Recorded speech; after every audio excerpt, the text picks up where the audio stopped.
Hello everyone, welcome to Vyas IAS. So this is the important video and the most important question which I have got from the students कि how to choose optionals. देखिए कभी ना कभी आप लोगों के भी ये आई होगी इशू कि यार ऑप्शनल कैसे चूज़ करते हैं यूपीएससी में. इतने सारे ऑप्शनल्स हैं, ऑप्शनल क्या लें, कैसे लें, कौन कौन से फैक्टर्स हैं जिस बेसिस पे हम डिसाइड करें कि हमें ऑप्शनल क्या लेना है. क्या हमें अपने इंटरेस्ट के हिसाब से लेना है या फिर क्या हमारा जो फ्रेंड ले रहा है उस हिसाब से लेना है या फिर मार्केट में जो कोचिंग सबसे ज़्यादा फेमस है उस सब्जेक्ट की ऑप्शनल ले लो या वगैरह वगैरह लोगों के मन में आता है ख्याल.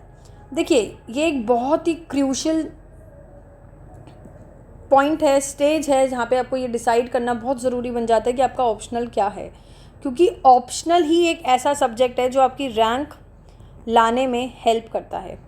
रैंक लाने में हेल्प करता है क्योंकि देखो अगर आप देखोगे ना जो टॉपर्स हैं, टॉपर्स की मार्कशीट में ना एक ही चीज़ कॉमन आपको दिखेगी कि उनके मार्कशीट में ऑप्शनल्स के जो स्कोर आए हुए हैं ना वो काफ़ी अच्छे आए हुए हैं. मतलब अराउंड 300 के आसपास उनके स्कोर्स होते हैं.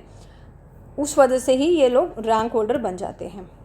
ठीक है, तो अब 300 नंबर लाना कैसा है, क्या है. अब हो सकता है आप में से कुछ लोग ये वीडियो जो देख रहे हैं वो बिगिनर हो, उनको नहीं पता कि 300 नंबर मतलब कितने में से आ रहे हैं, क्या है, कैसा है, यूपीएससी का पैटर्न वगैरह कैसा है. तो इस वीडियो में मैं वो डिस्कस करूँगी. ठीक है, तो बस आपको ये ध्यान रखना चाहिए कि ऑप्शनल सब्जेक्ट चूज़ करते समय इसकी इंपॉर्टेंस आपको पता होनी चाहिए कि इसका एक बहुत बड़ा रोल प्ले करता है ये. ठीक है, पूरा का पूरा टाइम ले लीजिए, सफिशिएंट टाइम ले लीजिए फाइनलाइज करने के लिए, बट टाइम देना आपको ज़रूरी है. ठीक है, so let me start with the video. So let's say कि यार ऑप्शनल क्या है, मेंस के टाइम में है, प्रीलिम्स में आता है, क्या है. तो देखिए ऑप्शनल्स आपके मेंस में आता है. मेंस का जो आपका एग्ज़ाम होता है उसी के अंदर आपका ऑप्शनल होता है.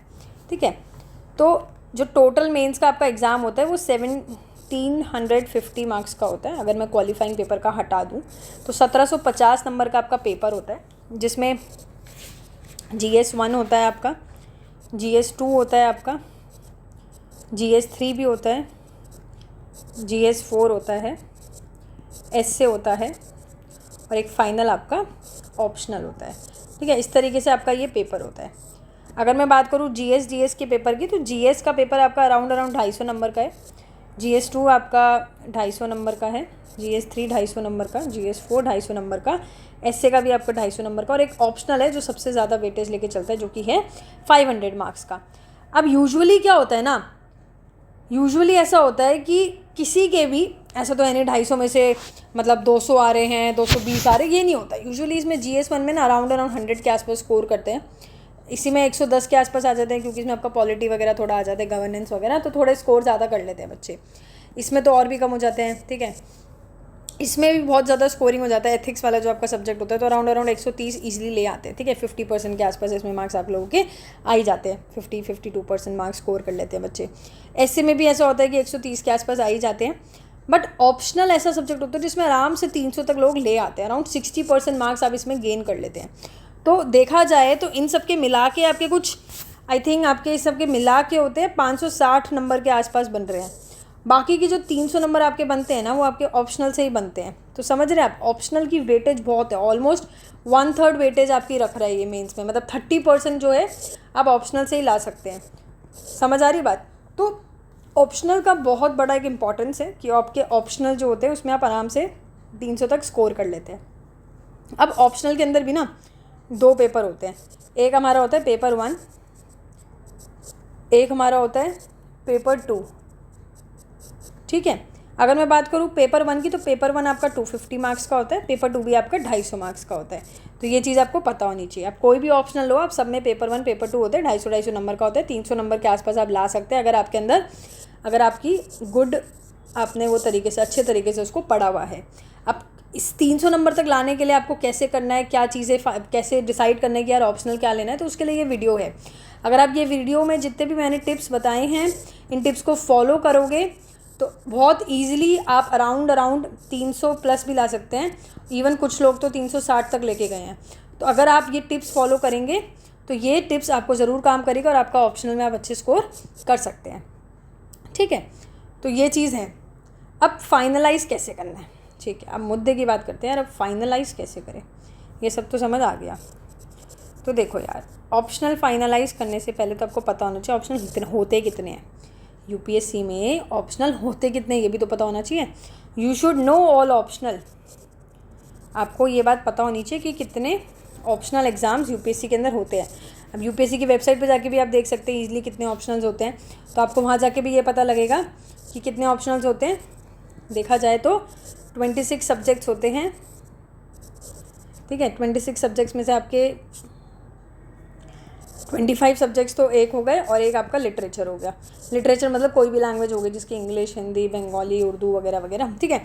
तो मेन जो होते हैं 25 सब्जेक्ट्स हो गए और एक लिटरेचर हो गया। वैसे देखा जाए तो टोटल मिला के आपके 48 सब्जेक्ट्स होते हैं एक तरीके से, ठीक है। तो आपके ऑप्शनल में अराउंड 26 के आसपास हो गए, ठीक है। तो जो भी है, यहाँ पे बात ये करते हैं कि ऑप्शनल्स के आपके कितने हो गए, 48 हमारे सब्जेक्ट्स हो गए, बट मेजरली हमारे 25 सब्जेक्ट्स होते हैं, ठीक है। अब 25 सब्जेक्ट्स कौन कौन से होते हैं, कैसे चूज़ करना है, ये सब चीज़ें आप लिस्ट देख सकते हैं कि लिस्ट क्या है।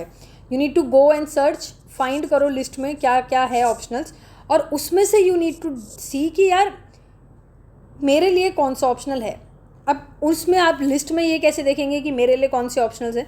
तो देखो 3 तरीके हैं उसके ढूंढने के ना, हो सकता है आप लोगों ने लिस्ट अभी खोल ली होगी, ठीक है। तो 3 मेजर तरीके हैं, 3 major ways to find which optionals to choose from that. देखो 3 तरीके होते हैं। एक सिंपल सा तरीका तो ये हो गया कि यार आपको पता है कि आपका ग्रेजुएशन का सब्जेक्ट ये है, तो आपने सोचा यार मैंने ग्रेजुएशन 3 साल इस सब्जेक्ट में दिए, तो मैं यही सेम चीज़ ले लेता हूँ ऑप्शनल, क्योंकि मुझे कहीं ना कहीं नॉलेज है उस सब्जेक्ट की। तो यूजुअली बच्चे क्या करते हैं, जो ग्रेजुएशन का सब्जेक्ट होता है ना, क्योंकि वो उनके इंटरेस्ट का भी होता है, यूजुअली इंटरेस्ट का होता है, ठीक है। तो ग्रेजुएशन सब्जेक्ट जो होता है ना, बच्चे वही चूज़ कर लेते हैं क्योंकि वो इनके इंटरेस्ट का होता है। इससे क्या होता है ना कि ये आपको हेल्प करता है कि आप अच्छे मार्क्स गेन कर सके। It helps you to gain good marks. क्यों? क्योंकि आपके पास ऑलरेडी नॉलेज है, आपको बस थोड़ा सा और चीज़ें पढ़ना है, रिवाइज करना है, चीज़ों को और अंडरस्टैंडिंग बनानी है। एक बेसिक आपका तो इससे बन चुका होगा ग्रेजुएशन से, हल्का सा लेवल ऊपर जाके आप इसमें आराम से कर सकते हो और आप इस सब्जेक्ट के साथ ईजिली कंफर्टेबल भी होते हैं। क्यों? क्योंकि आपने पढ़ा है इसको, 3 साल अपना टाइम दिया है, ठीक है। पर ये ध्यान रखिएगा कि ग्रेजुएशन सब्जेक्ट अगर आप ले रहे हैं तो ये ज़रूर चेक करिएगा यूपीएससी की वेबसाइट पर जाके, यूपीएससी के जो सिलेबस दे रखा है ना उन्होंने यूपीएससी के अकॉर्डिंग उस ऑप्शनल का, कोई भी एक पर्टिकुलर ऑप्शनल अगर मैं बोलूँ, फॉर एग्जांपल इकोनॉमिक्स की अगर मैं बात करूँ, अगर आपका ग्रेजुएशन इकोनॉमिक्स में हो रखा है तो आप यूपीएससी की वेबसाइट से जाके इकोनॉमिक्स ऑप्शनल का सिलेबस देखिए और ये ज़रूर चेक कर लेना कि क्या वो सिलेबस मैच हो रहा है। अगर मैथ 60 to 70% भी कट जाता है तो that means it's a good thing कि आप ये सब्जेक्ट ले सकते हैं, बट आपका इंटरेस्ट होना अभी भी ज़रूरी है, ठीक है। समझ आई बात, ग्रेजुएशन सब्जेक्ट की बात, ठीक है। इसके अलावा जो होता है दूसरा तरीका कि आप कैसे डिसाइड कर सकते हैं, तो ये होता है कि मान लीजिए आपने ग्रेजुएशन कोई ऐसा सब्जेक्ट में किया जिसमें नहीं है यार, मतलब नहीं है ऐसा कि वो ले सके आप ऑप्शनल्स, या मान लीजिए उसमें इंटरेस्ट नहीं था, बस ग्रेजुएशन कर ली वैसे ही। तो दूसरा तरीका होता है कि आप इंटरेस्ट फाइंड करें कि आपको इंटरेस्ट किस तरीके के सब्जेक्ट में है। आपको करंट अफेयर्स जैसी चीज़ों में, पॉलिटिकल मतलब आपका ये जो पॉलिटी वगैरह होता है उसमें उसको इंटरेस्ट है, या आपका इंटरनेशनल रिलेशन में इंटरेस्ट है, या लेट्स से हिस्ट्री में रिलेशन है, आपको इंटरेस्ट है।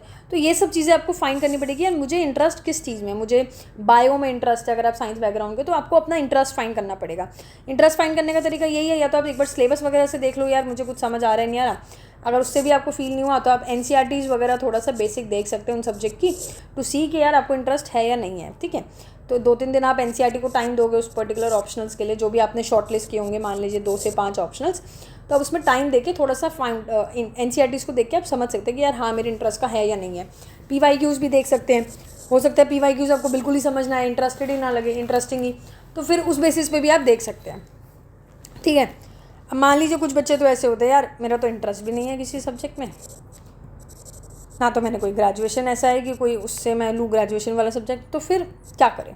तो देखो ज़्यादातर बच्चे क्या होते हैं ना इसी फेज़ में होते हैं, 70 to 80% क्या होता है यही होता है, क्योंकि ग्रेजुएशन वाला सब्जेक्ट लेना नहीं है और इंटरेस्ट मेरे को कुछ समझ नहीं आ रहा। तो देखो फिर एक ही तरीका बचता है, एलिमिनेशन मेथड, कि आप लोग एलिमिनेशन मेथड ट्राई करें। अब ये एलिमिनेशन मेथड क्या होता है, ये एलिमिनेशन मेथड होता है एलिमिनेशन मेथड हो गया, मान लीजिए आपके पास टोटल लिस्ट है ऑप्शनल्स की 26 सब्जेक्ट्स। अब देखो ऐसा तो होगा नहीं आपको ये 26 के 26 सब्जेक्ट लगेंगे, हाँ ये भी, हाँ वो भी, ये भी, एंथ्रो भी, एग्रीकल्चर भी, बॉटनी भी, जूलॉजी भी, मैकेनिकल इंजीनियरिंग भी, सिविल इंजीनियरिंग, सब कुछ तो नहीं लगेगा। कुछ ऐसे सब्जेक्ट तो उसमें पक्का होंगे जो आपको बिल्कुल नहीं लेने, एनिमल हस्बेंड्री, ऐसे सब्जेक्ट तो पक्का होंगे यार मैं ये थोड़ी सब्जेक्ट लूँगा, मेरा तो कोई इंटरेस्ट ही नहीं है, इससे सर पैर ही नहीं है, मेरा रिलेशन ही नहीं है। तो ऐसे कुछ सब्जेक्ट्स होंगे जो आपने हटा दिए होंगे। अराउंड आप 15 से 20 ऐसे सब्जेक्ट हटा चुके होंगे जिसमें आपका बिल्कुल भी इंटरेस्ट नहीं है। बच्चे कुछ आपके पास 5 से 6 होंगे ऑप्शनल जो आपको लगेगा यार ठीक है, मतलब कर सकते हैं ट्राई, ठीक है। तो पहले तो आपको ये फाइंड करना है कि ऐसे कौन से सब्जेक्ट्स हैं जो आपको बिल्कुल ही नहीं पसंद है। उसके बाद आपको देखना है कि अब ये जो फेमिलियर से है ना सब्जेक्ट, वो देखिए आपने मान लीजिए 5 से 6 फेमिलियर सब्जेक्ट फाइनलाइज करे, ठीक है।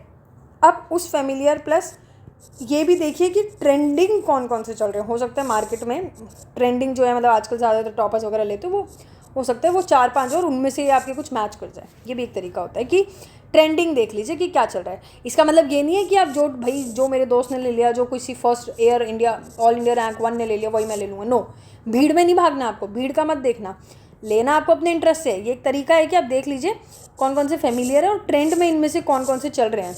क्योंकि ट्रेंड में चलते हैं ना तो उससे क्या होता है ना, आपको बहुत चीज़ों में हेल्प मिल जाती है, आपको रिसोर्सेज ईजिली मिल जाते हैं।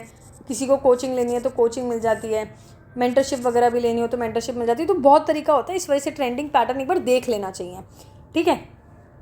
आपको ये हमेशा ध्यान रखना है कि कोई भी ऑप्शनल मैं लूँ, कोई भी ऑप्शनल आप चूज़ करें, आपको ऑप्शनल इस तरीके से चूज़ करना है कि वो मेरे इंटरेस्ट में हो, मेरे ही फेवर में हो, मेरे रैंक लाने में हेल्प करे, कि आपको ही टॉपर बनना है।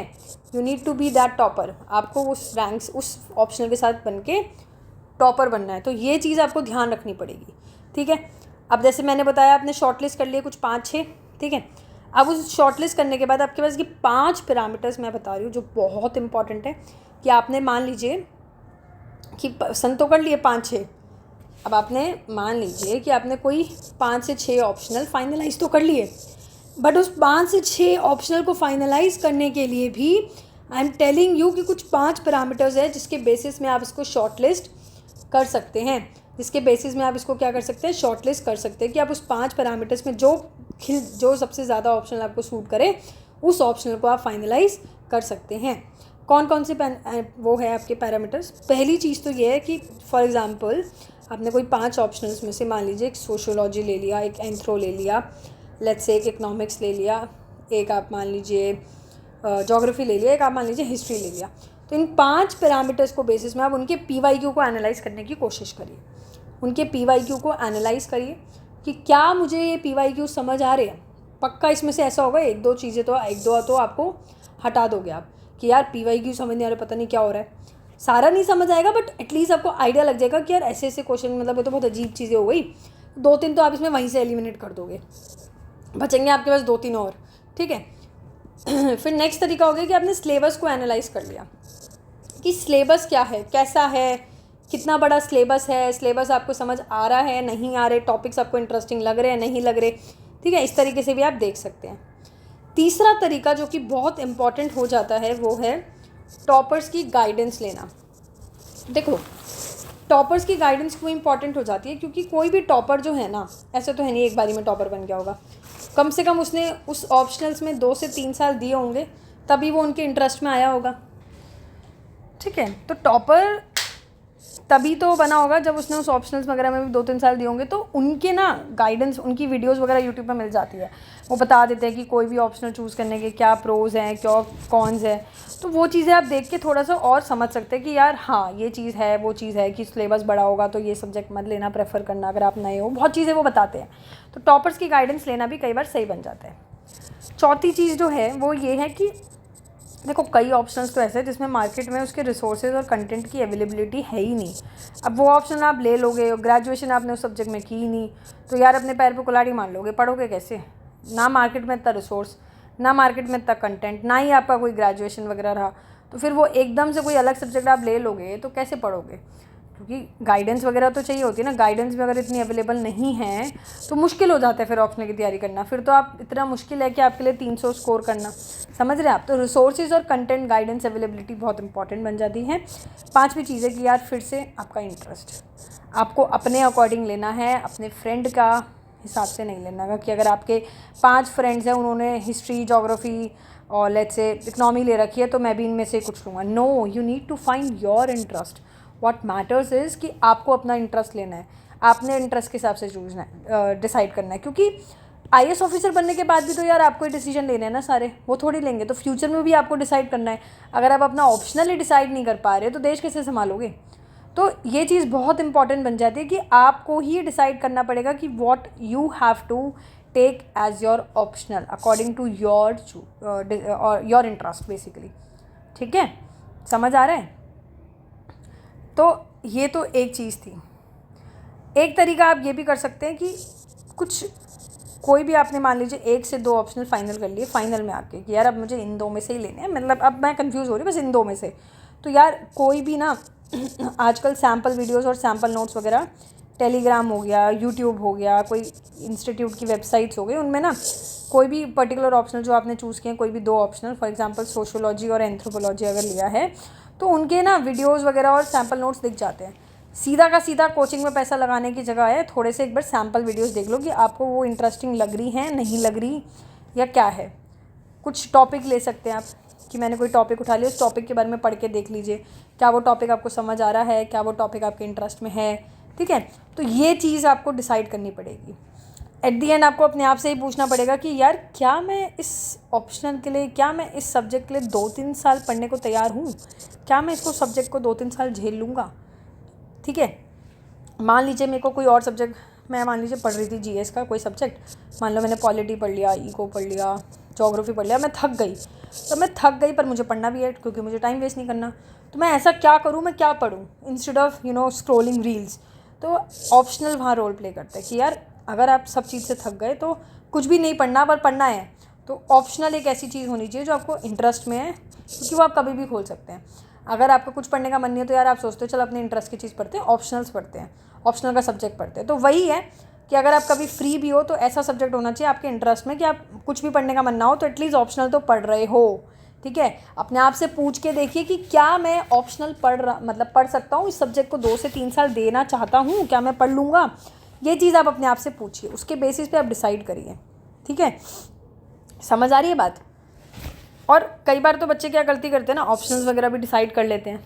ऑप्शनल अगर आपका डिसाइड हो जाए तो ये ध्यान रखिएगा कि आप लोगों को रिवीजन करना बहुत ज़रूरी है। देखिए रिवीजन हर चीज़ में क्रूशल है कि आपको रिवीजन करना ही करना है। कोई भी सब्जेक्ट लीजिए, कैसा भी करिए, आपको रिवीजन करना ही करना है। ठीक है, अब कई बार बच्चे ये पूछते हैं कि ठीक है यार रिवीजन तो बात की बात है, बट हम कोई भी ऑप्शनल को चूज़ करने के लिए रिसोर्सेज कहाँ से लाएं, कैसे रिसोर्सेज कैसे हों, मतलब क्या रिसोर्सेज ले, क्या है, कैसा है। तो देखो यार अलग अलग ऑप्शनल के लिए ना अलग अलग तरीका होता है। अब मैं जैसे आपको बताऊं, कुछ ऑप्शनल्स ऐसे होते हैं जैसे कि सिविल इंजीनियरिंग,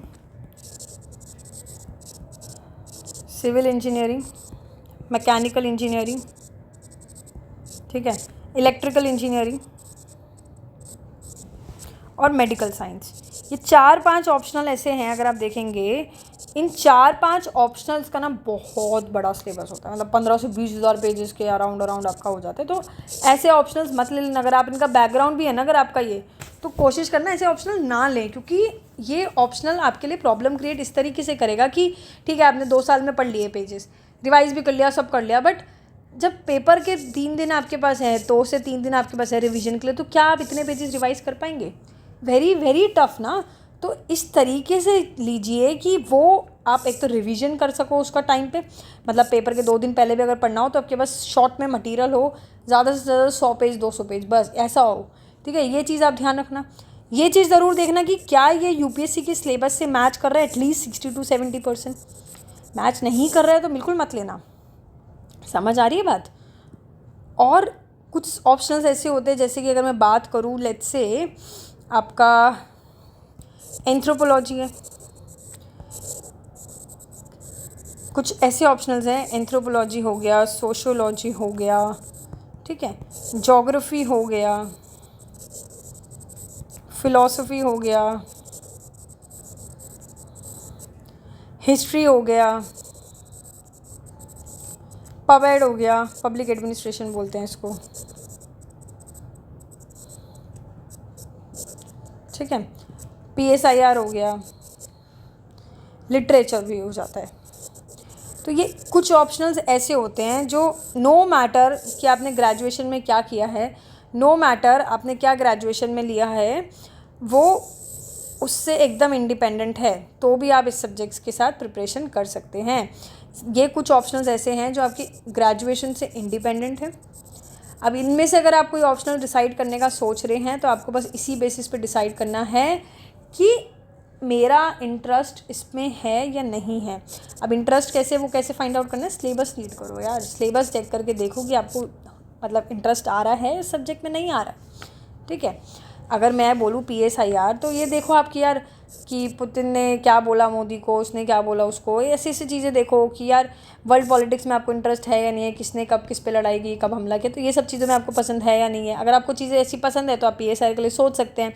अगर आपको नहीं, जैसे मान लीजिए सोसाइटी वगैरह की चीज़ें आती है कि सोसाइटी के क्या किसको बोला, कैसा है, किनशिप वगैरह, कास्ट मैरिज वगैरह हो गई कि सिस्टम कैसे चल रहे हैं हमारे, तो फिर सोशियोलॉजी आपका इंटरेस्ट बन जाता है।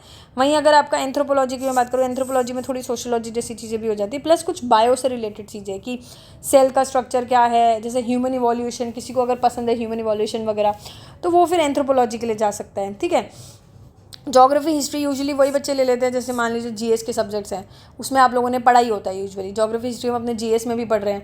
जब आप अपने GS में पढ़ते हैं ज्योग्राफी हिस्ट्री को और आपको तब भी इंटरेस्ट आ रहा है तो इसका मतलब आप सोच सकते हैं ज्योग्राफी हिस्ट्री को लेके, ठीक है। वहीं अगर मैं बात करूँ आपकी फ़िलासफ़ी की बात करूँ तो फ़िलासफ़ी ऐसा सब्जेक्ट है जिसमें पूरा थियोरेटिकल वगैरह होता है, जो डीप स्टडी पढ़ना पसंद है, जिसको थॉट प्रोसेस वाली चीज़ें कि यार अरे वाह ऐसी चीज़ है वैसी चीज़ है, तो वो लोग फ़िलासफ़ी लेना पसंद करते हैं। वहीं अगर मैं बात करूँ पब्लिक एडमिनिस्ट्रेशन की, तो पब्लिक एडमिनिस्ट्रेशन यूजुअली कौन प्रिपेयर करता है, जो लॉज वगैरह कैसे फॉर्म हो रही हैं, इन सब चीज़ों में इंटरेस्ट है, एग्जीक्यूटिव एंड ऑल, तो वो लोग पब्लिक एडमिनिस्ट्रेशन की तरफ जाते हैं। लिटरेचर की तरफ हो गया कि जिसको पोएम, स्टोरी इंटरप्रेट करना, उसको कि ऑथर ने क्या बोला, कैसे बोला, उस ऑथर को क्या कहना चाहता है इस स्टोरी से, इस पोएम से, जिनको इन चीज़ों में इंटरेस्ट है ना, वो लोग कहाँ की तरफ जाते हैं, लिटरेचर की तरफ जाते हैं। तो वही है कि अपनी अपनी लैंग्वेज में हो जाता है बस लिटरेचर, बाकी इसका मतलब यही होता है। तो जहाँ आपको लगे कि आपका इंटरेस्ट है आप उस तरफ जा सकते हैं। समझ आ रही है बात? ये तो थी आपकी एक बात की यार, ठीक है, हमने देख लिया कि ये चीज़ है कि रिसोर्सेज और रिसोर्सेज कहाँ से लाएँ।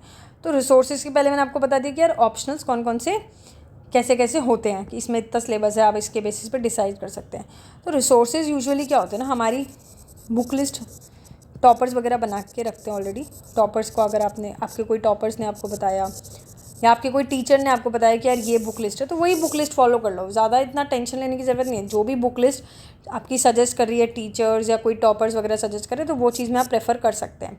प्लस कोई भी एक कोचिंग मटीरियल, कोई भी एक रेपुटेड कोचिंग मटीरियल का आप मटीरियल ले सकते हैं, कोई भी रेपुटेड कोचिंग का मटीरियल ले लीजिए, ठीक है।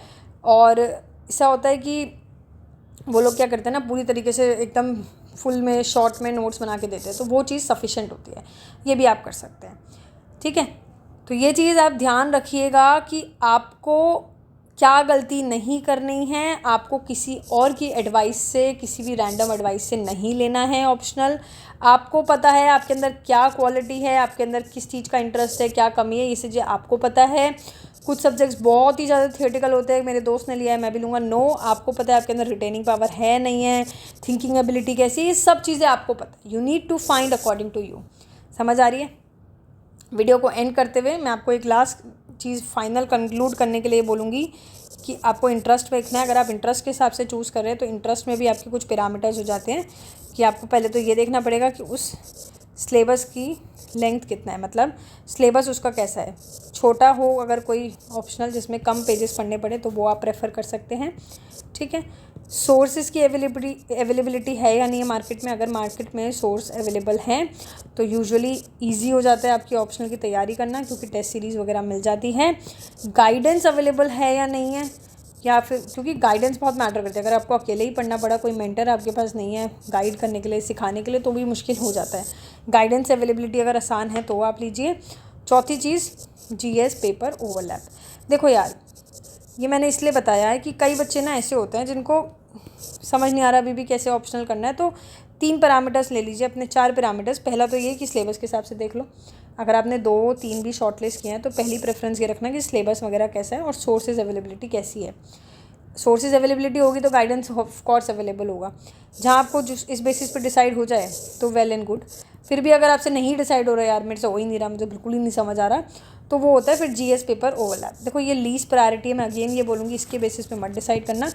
फिर लीस्ट प्रायोरिटी क्या है, जीएस से ओवरलैप वाले सब्जेक्ट ले लो, जैसे ज्योग्राफी हो गया, हिस्ट्री हो गया, आपका पीएसआईआर हो गया, सोशो भी हो जाता है क्योंकि सोसाइटी वगैरह आपका आता है जीएस में, ठीक है। तो इस बेसिस पे आप ले सकते हैं। बट अगर आप ये पूछोगे मुझसे कि यार कौन सा ऑप्शनल स्कोरिंग है, तो देखो ये मिथ है।